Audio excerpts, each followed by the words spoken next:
kita nikmati dalam hidup yang nafas. Amin. Ya.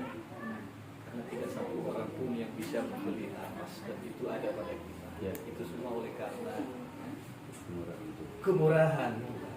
Amin. Haleluya. Amin. Haleluya. Ya. Shalom saudaraku. Shalom. Ya, perkenankan kami menyampaikan terima kasih kami yang sangat besar kepada saudara, terlebih kepada Bapak Gembala yang boleh berkenan untuk hadir bersama-sama melangsungkan ibadah pertama di rumah ini.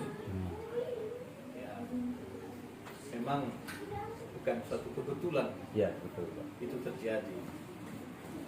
Ya, kita memang sudah sepakat dengan istriku sebelum melanjutkan ke acara-acara selanjutnya, kita harus di hadapan Tuhan. Itu yang kami sepakati. Maka kami pilihkan suatu waktu di hari Kamis, dan memang hari Kamis pelayanan kita pun di retail itu agak sedikit ini ya, jadi kita sesuaikan.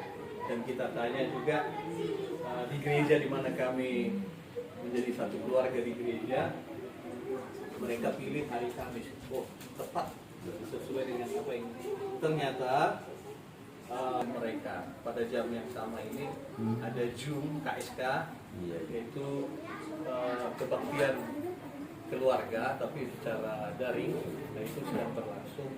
Nanti mereka juga akan datang menyusul. Sehingga dengan demikian sudah Tuhan tuntun kita untuk mengingat Bapak Gembala. Kita bakal hubungi Mama Michael, Aika, bisa nggak bersedia Bapak Gembala untuk melayani.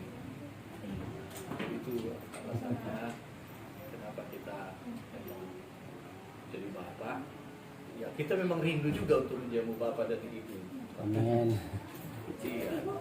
Pertama sekali kita ibadah itu di gereja itu karena dorongan anak-anak juga. Kita tetap kita. Ya gitu ya. Ya puji Tuhan semuanya, supaya kita juga bisa berkumpul kembali. Angka 7 Sempurna. Jadi nggak dipilih, nggak dipilih. Kenapa kami pilih? Kenapa kami membangun? Karena ada kesesakan di dalam jiwa kami, bersorak, berseru, dan menangis kepada Tuhan. Di mana kami tinggal di Pasar Minggu waktu itu, di Gang Guru nomor 83A, kontrakan. Beberapa kali kami diusir karena melangsungkan ibadah. Padahal hanya doa kecil aja, karena tempat pun kecil, sampai digebrak di pintu. Kalau masih melakukan yang demikian, silahkan pindah. Nah, itu RT-nya. Udah satu Daerah mana? Daerah Pasar Minggu, Lentengan. Nah, kita ambil satu waktu dan memang kita berdoa terus sama istri, memang menggebu-gebu dia terus. Sampai sekarang bahkan dia lebih hebat dari saya dan pengenalannya. Jadi saya bersyukur penolong kan. Iya. Kita berdoa jam 2 malam. Kita berperkara lah kepada Tuhan. Jadi kita bergandengan tangan. Kita berseru. Anak kami waktu itu udah 3. Tuhan, Engkau tahu dan Engkau lihat keadaan kami. Sekarang kami datang kepadamu. Kami punya uang 5 juta. Ada uang 5 juta. Kutanya, berapa uang di tanah? Ada 5 juta. Ini tanah memang sudah saya beli dari 2002. 25 tahun nganggur, tempat jadi buang sampah dulu. Ya. Udah, Tuhan, keadaan kami begini, dia ceritakan semuanya dengan satu tujuan. Kami punya rumah bukan supaya kata orang kami sudah diberkati menjadi orang kaya. Satu tujuan kami supaya kami bisa berdoa kepada Amin.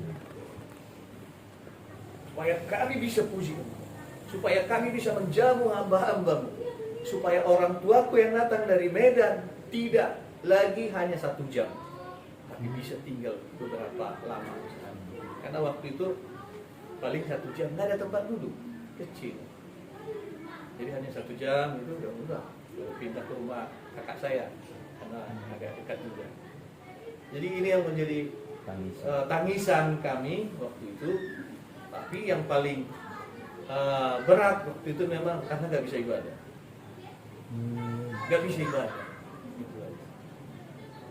Kami berdoa itu Jumat malam, Sabtu kita masih terus berdoa, Minggu ke gereja. Langsung kita bilang sama Bapak Pendeta waktu itu, Pak Im, masih Bang Im, sekarang udah dipanggil Tuhan. Bang, saya mau bangun rumah. Gak tahu ucapan saya kok bisa berkata begitu. Woi, langsung disambut. Di mana? Di Beji. Udah di sana. Langsung kami datang 1 mobil, 1 angkot sih ini bergandengan tangan. Heran orang semua. Di tempat lalang, di tengah sampah kita bergandengan tangan. Mungkin Esther ada waktu itu? Ada. Dia lahir saya. Saksi hidup. Masih ada situ bergandengan. Oh. Begitu kami pulang ke rumah, Foto nggak ada ya? nggak ada. Orang waktu Begitu kami pulang ke rumah, enggak. Kameranya masih jadi. 2 orang nunggu kami. 2 orang nunggu kami, tukang. Nabil, saya dengar Bapak mau bangun rumah. Oh iya.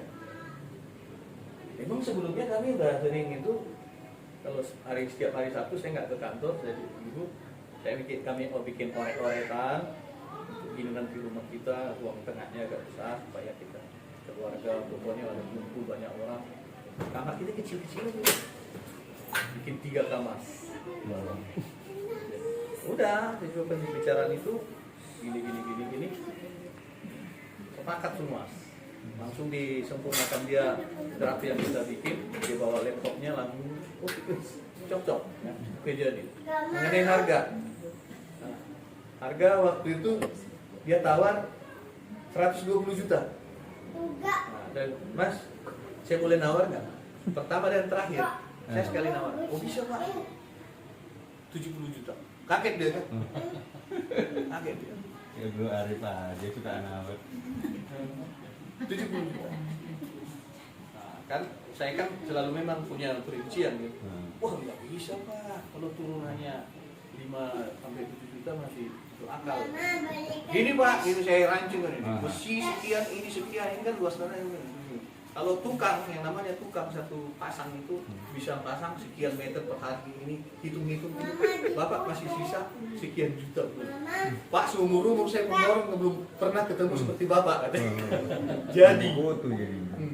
Jadi harga segitu jadi langsung bikin materai tanda tangan. Gimana pembayaran? Pak gimana dengan pembayaran? Nah, nggak usah dipikir Pak. Nanti besok kami langsung ke sana, antar batu semua. Nanti kalau sudah pasang pondasi sampai nanti pemasangan kursi, kasih Bapak 5 juta. Kayak ditarik kayak layangan aja kan, beriman enggak gitu. Jadi sampai hari ini pun kita lakukan di tempat ini, salah satunya di rumah. Jadi memang di samping itu kami pun bekerja keras. Tidak hanya saja bekerja, kita harus kerja keras. Sebab kita Amsal berkata, tangan yang rajin mendatangkan. Amin. Jadi jangan kita salah kata, kita buat Tuhan itu menjadi menjadi pembantu kita. Dan itu sudah ke gereja berdua begini. Itu saya lakukan beberapa tahun. Salah banyak. Memang kita harus beribadah, tapi dalam ibadah ini itu kan hubungan spesial ya dengan Tuhan. Mengenai penghidupan itu harus kita lakukan, kita kerjakan dengan tekun, setekun-tekunnya. Sebab Tuhan berkata, apapun yang kau kerjakan, kerjakan itu dengan sungguh-sungguh seolah-olah untuk Tuhan. Nah, yang membuat kita tidak ada hasil dari apa yang kita kerjakan, kita separuh hati. Ya, kita Petrus orang yang bimbang, tidak mendapat apa-apa. Jadi emang harus mau kerja ini tekuni aja. Walaupun lama tekuni aja, itu saya kerjakan. Jadi selalu pekerjaannya selalu berhasil. Saya kerjakan. Tantangan mah tetap. Jadi sampai puji Tuhan, saya juga nggak nyangka saya nggak bukan punya pekerjaan yang hebat, punya usaha yang hebat. Saya rintis pun ini usaha ini, Mama Michael tahu banget bagaimana saya merintis ini. Saya terjun sebagai dari lantai 5 langsung ke bawah. Waktu saya dulu kan masih kerja di kantor, masih punya posisi, ya, masih menghormati, masih panggil bos lah kan. Begitu saya tukang galon, tukang galon udah datang bawa satu, sekalian ya isi dispenser. Nah, itu saya alami, saya menangis sama prosesnya semua supaya si akunya saya ini terkikis. Akhirnya ya puji Tuhan karena saya tekun dari satu pelanggan saya layani terus dengan baik. Akhirnya mereka bicara satu dengan yang satu, dan sekarang puji Tuhan adalah berkat. Karena memang berkatnya itu semua memang sudah Tuhan sediakan. Tapi bagaimana kita caranya untuk menggapainya? Harus ada usaha dari kita.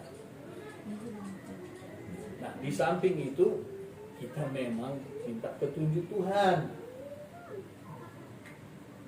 Ya, di kitab Yakobus kan dijelaskan. Yakobus 13. Janganlah engkau berkata, hari ini kami pindah ke kota Anu, kami akan berdagang dan mendapat untung. Tetapi hendaklah engkau berkata, jika Tuhan menghendaki, kami akan begini, akan begini. Jadi andalkan Tuhan sebelum kita lakukan. Amin.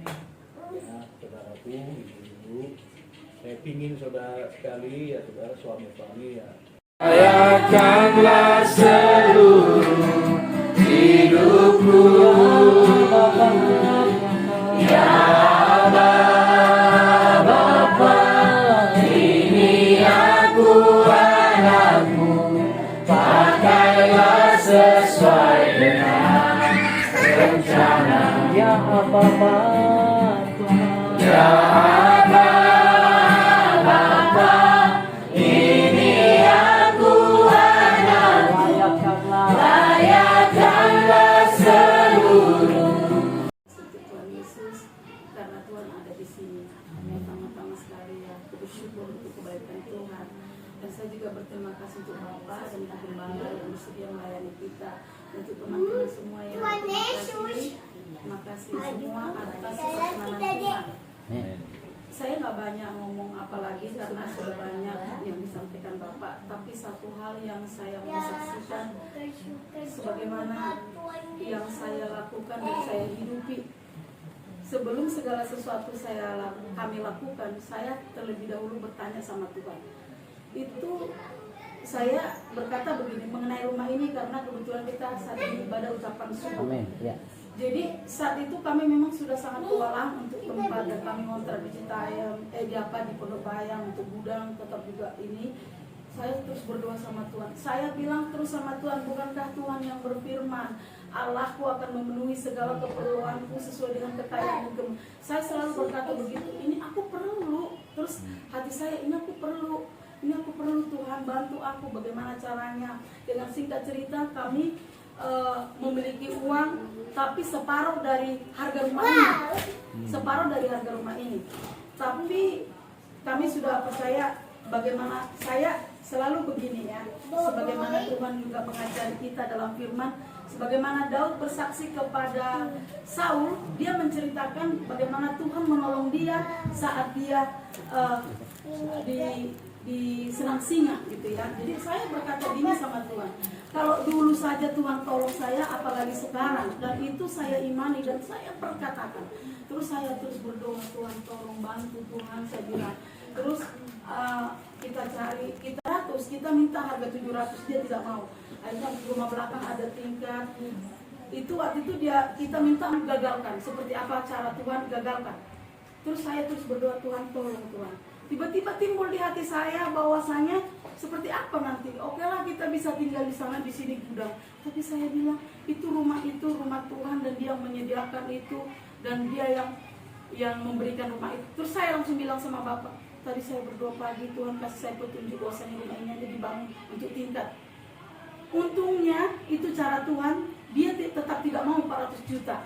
Saya kasihnya, kita kan harus mengalami baru bisa menceritakan. Bagaimana cara menanti Tuhan itu seperti apa, itu yang baru saya alami. Saya menanti Tuhan bekerja, tapi saya aktif gitu. Tuhan, jadi dulu saya berpikir kita menanti Tuhan, kita tinggal diam, kita tunggu Tuhan. Tapi setelah kejadian ini, saya baru mengerti seperti itu menanti Tuhan.